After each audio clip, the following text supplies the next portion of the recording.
A month from now, September 21st, 2023. Am I going to remember the preseason? Probably not. Right. Is it going to matter? Is Charles Robinson? No. Is Charles Robinson going to say on September 21st? Anthony Richardson, he really missed those 10 He's series or 8 series or 7. Point taken. 7 series in the preseason. But Charles is also going to agree with me in this moment that it does feel odd, Charles, to not play the guy who you're starting him, as Peyton Manning even said. The way he's going to learn is by playing, right? Yeah, I mean, if you're going to name him starter, it doesn't, especially at this stage in his career, it doesn't make sense to take reps off the table. And if you're afraid of him getting hurt, then why are you putting anybody out there in the preseason? It just doesn't make any sense. He needs as many reps as possible. I think he needs success. That's another thing, too, that people undersell when they talk about preseason reps, particularly for a young player like that. I don't mind if he's playing against second string guys or third string guys or people who are going to be on the street in 2 weeks, because it gives him an ability to go out and compete, and having that success can lift him. There's a lot of dynamics mentally that come into play here, and it's not just about physically keeping him healthy and getting him mental reps during the week and all these things. So it doesn't make any. I will say this: it did catch me by surprise that they didn't name him starter internally. And then I just thought externally for them to announce that they were starting him, you could have probably played it out. I mean, the beat writers would have known, so it would have been a little bit of a charade. But I just hate telling the Jacksonville Jaguars 3 weeks in advance, this is the quarterback you're going to be facing, rather than 6 days in advance. Well, no, that's interesting, because that frustrates a lot of us when these teams put on these charades. Like, okay, Houston, we know it's C.J. Stroud. Yeah. I mean, I get it. But one of the benefits of Richardson going to Indianapolis was Shane Steichen, who, hey, this guy knows what he's doing. He had Jalen Hurts, yada yada yada. Yep. Justin Herbert. This doesn't feel like a he knows what he's doing moment by not playing this guy. What Anthony Richardson really needs, though, is a healthy and engaged Jonathan Taylor. Where does that situation stand? I mean, I don't think it's really changed. I mean, he is so beyond burned, I think he feels, by ownership at this stage, that I don't know. It's hard for me to see it being repaired, but it's interesting to me that when I talk to other teams about this situation, they think Taylor's going to end up getting a deal in Indianapolis. They think that he's going to, which I'm just like, okay, it's somewhat surprising to me. I guess if the dynamic is we don't want to take an elite caliber, player away from the quarterback at this stage, I get that, but why inflict so much damage if you're ultimately going to end up doing a deal with him? So he's not going to miss games. It's just not going to happen. But I wish I could tell you that I have the confidence that some of these other teams do, that he's going to ultimately end up getting his long-term contract and they're going to move into the season fine. Jim Irsay, we made the joke, on our podcast, that they need to do the www.creedthoughts.gov and just tell Jim Irsay it's your social media. Go ahead. That's everyone can see that. Just set up a blank Word document and convince them that it's Twitter or whatever platform we want to call it now. So let's keep up here. Charles. Let's see. Austin Ekeler, he complained about his situation. He got some adjustments to his contract with incentives. Saquon Barkley, moderate adjustment to his contract, not much. Now Josh Jacobs. What are we going to say about Josh Jacobs if indeed he returns to the Raiders and is ready for week 1? I mean, we can talk about adjustments or what. Nobody's doing the long-term deal. To me, if somebody gets $1 million kicked in, or, there's some incentives, pumped into a 1-year deal, okay, that's fine. You're kind of kicking the can down the road, and you're not even doing it, I think, in a measurable way that is going to make any of these running backs happy.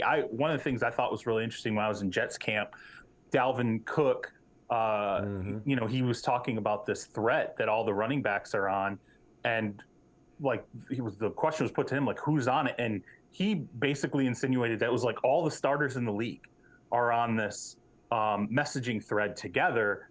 And he talked about like how necessary it is mentally for them. Like that this is, all of these guys are really upset that they feel like the position is just getting screwed over in almost every franchise in the league. And they feel like they're like mentally leaning on each other to talk it out right now. There's not going to be a breakthrough, I think, here until, you know, one long-term deal gets done, and then maybe other teams. I don't see this changing. We're going to keep talking about this until, you know, there's some kind of inflection point with the NFL. Who's the hero? Who's the hero among the running backs, among that group? Would it be Derrick Henry? Hey, he's the guy who, is he the, you know, I just want to be like, I want to be like Henry. Treat me the way Tennessee treats Derrick Henry. Do you think that's the guy? Is that the model running back contractually? No, I think it's McCaffrey. You know, I think McCaffrey. Yeah, Christian McCaffrey is the one who's, you know, still banking. But the thing is, when you talk to teams about Christian McCaffrey, what they end up telling you is, okay, well, here's all the different things that he brings to the table, and here's how that affects the quarterback. You know, he still is a player that can catch the ball in the backfield. He still is he's a capable blocker. He's a dynamic runner, and all the things that he brings, he can even throw it. You know, all these things that he brings to the table, he brings at a really high level. He just had a couple of seasons where he wasn't healthy, but financially, there's no question McCaffrey is that guy. But he's such a rarity, even in that group. Well, the hope may lie in the aforementioned Bijan Robinson or Jahmyr Gibbs, first rounders, and I'd have to build off that first round contract. If they're as versatile as advertised, then maybe they're the ones that rescue the running back position. But you mentioned being at Jets camp, which kind of sort of we're all at Jets camp, thanks to Hard Knocks. Aaron Rodgers has been so fun to listen to, said no one ever, at least in the last couple of years, right? But so fun to listen to on Hard Knocks. And just here's a snippet of his mood that we caught from the sidelines as he'd been kind of like an assistant coach or quarterback coach during one of the recent preseason games. Here's Aaron Rodgers. Well, it's like Matthew McConaughey said, every year I'm in the league, I get older, they stay the same age, the young guys. So you got to find ways to relate to these guys and see what they're into. And it's a great group. I mean, I'm having a blast. I really am. It's a great staff. Bunch of, like I said, really good young players. We brought in some veteran guys who can really play, and I'm excited. You know, we get to go up against the top 5 defense every single day in practice and just see what we're made of. And it's been fun to see the growth. You mentioned Dalvin Cook. Dalvin Cook said, I got tired of being on the other side of that. I had to be a part of an Aaron Rodgers-led outfit. But I got to give you props, Charles. Like, I remember talking to you on my main man, Michael Smith, and you wrote about this on Yahoo as well. It's like you were always focused on the person and the dynamic that I can't get enough of in Hard Knocks, and that's Zach Wilson. And that's what signing Aaron Rodgers not only meant for the Jets in the short term, but in the long term. And look, Aaron Rodgers has, you know, we've all rolled our eyes at Aaron Rodgers over the last several years with some of his stuff, but he's jumping off the screen to me, and I'd love to know what you got at camp, jumping off the screen to me as a teammate, especially to Zach Wilson, basically paying forward what he never received from Brett Favre. Yeah, it's remarkable that, like, you talk to people in the organization and they're like, Zach is like, it's like the pressure's like he just is carrying himself. He's not weighted down like this, like whatever he looks good. Yeah, he looks happy. He's enjoying playing football right now. And I think they're extremely happy that, like, I talked to a couple different people in the organization. And they're like, it's funny that people don't understand how hard it is for this guy to go, okay, I got demoted. Like, they demoted me, and they brought in another guy to take the job. And by the way, it's open-ended.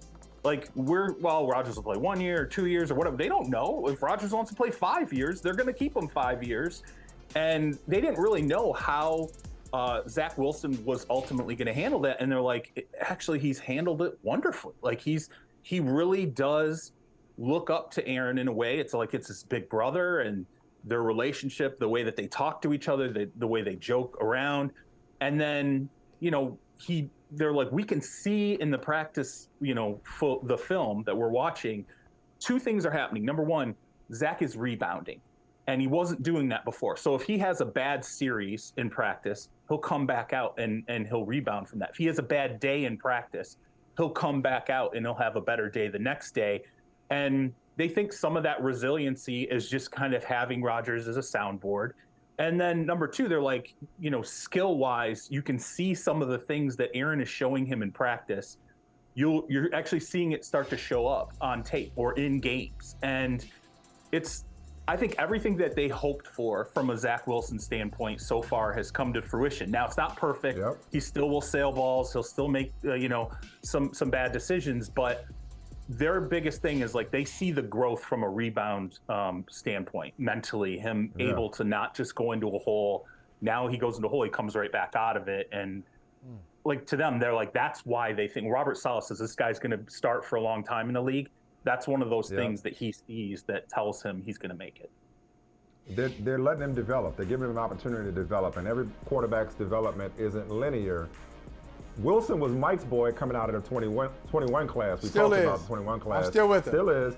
But you know who we both loved from talking to him on the show, and I'm sure the Niners felt the same way, was Trey Lance, obviously, who they traded up for. Bro, it's like, can he play? I'm just going to put it out there because it's like, because he's had nothing but bad break after bad break. So he doesn't really have a time on a Super Bowl ready team. Doesn't have time to develop and make mistakes or whatever. And obviously Purdy happened. Can he play? And if so, what's his future? Because the damn sure don't seem to be in San Francisco. Do you realize that Trey Lance has less than 500 pass attempts since high school? Like, as in high school, college, and the NFL, he has fewer than, I'm talking about in-game, actual games, not counting like preseason, all this other stuff. Less than 5. I mean, we talked about that with Anthony Richardson, needs to play. Trey Lance needs to be somewhere where he's going to play, okay? He needs reps. He needs as many reps as possible. When I went through camp there, it was a Brock Purdy rest day, and so I watched him with the first-team offense. He and Sam Darnold both split snaps, and I was like counting. Every time you get the ball, I'm like 1, 2, 3, 4, 5. That's a sack. That's a sack. And it was like he was holding the ball too long. There wasn't this like grip it and rip it decisiveness.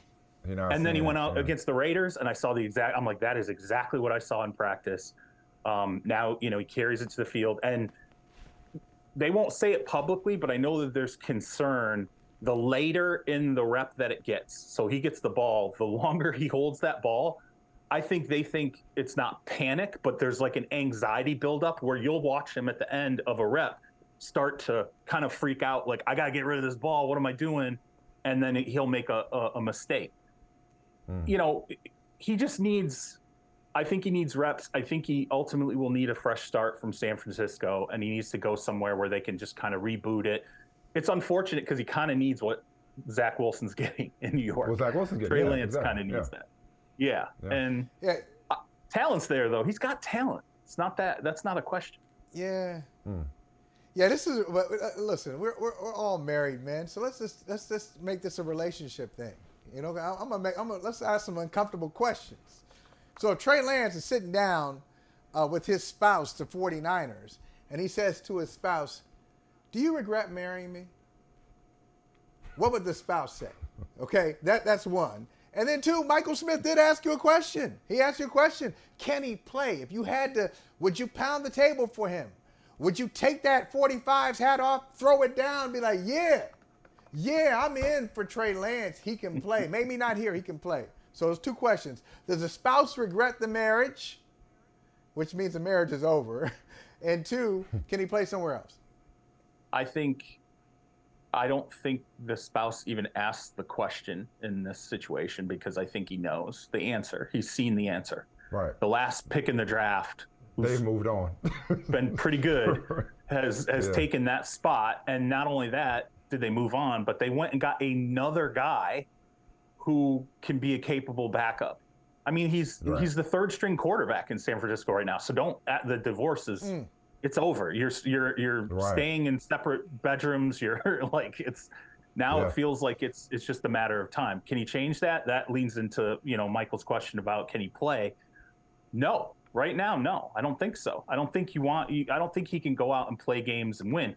What I would like to see him do, you look at, like, let's say Malik Willis with the Tennessee Titans. Perfect. Malik Willis. He's not. I don't think he is a starting caliber quarterback right now, but he definitely took a big step. He's an injury away now. And he's a Ryan Tannehill injury away. If he takes that same kind of step between 2 and 3 that he took between 1 and 2, he will be a starting caliber quarterback in the NFL. But I think they are really pleased to see him take a really good step. And by the way, when you watch him, I went through camp there. They'll tell you, he is so much more comfortable in year 2 than he was in year 1. When you look at Trey Lance, he's not comfortable. Being comfortable means some things around you are starting to slow down, and I don't think Trey Lance has that right now. I'm glad you mentioned Malik Willis. I did want to get to him, so thanks for getting to that real quick. Before we let you go, I know it's preseason. We're not supposed to make a big deal out of preseason, but I'm about to make a big deal out of preseason. A dude that looks like he can play. A dude that looks like he can play is Aiden O'Connell. Like, what you hearing about Aiden O'Connell? I mean, he looks like the real deal for whatever it's worth. He looks like he's seeing it. He's letting it rip. Yeah. He's comfortable right out of the gate. The Raiders, in the 4th round. I'll tell you what, the Raiders, their draft, actually, Jacorian Bennett, they got this kid that they took. I think he was like a 4th-round corner. When I went, I was like, whoa. I'm like, who is that? Like, I'm looking on the sheet. Like, I got to figure out who this guy is. Michael Mayer. Obviously Tyree Wilson. I mean, we'll see with him, but it's the Tucker kid, the wide receiver. Yeah. Oh yeah. Trey Tucker flashed while I was there too. I'm like, man, this draft looks pretty good. And you're like, what the Raiders want is they want to be able to stack some draft classes. I'm like, well, if this is what the draft classes are going to look like, give them a couple years. But yeah, Aiden O'Connell. When I went, he looked decent, but man, what I've seen on the field has been pretty good.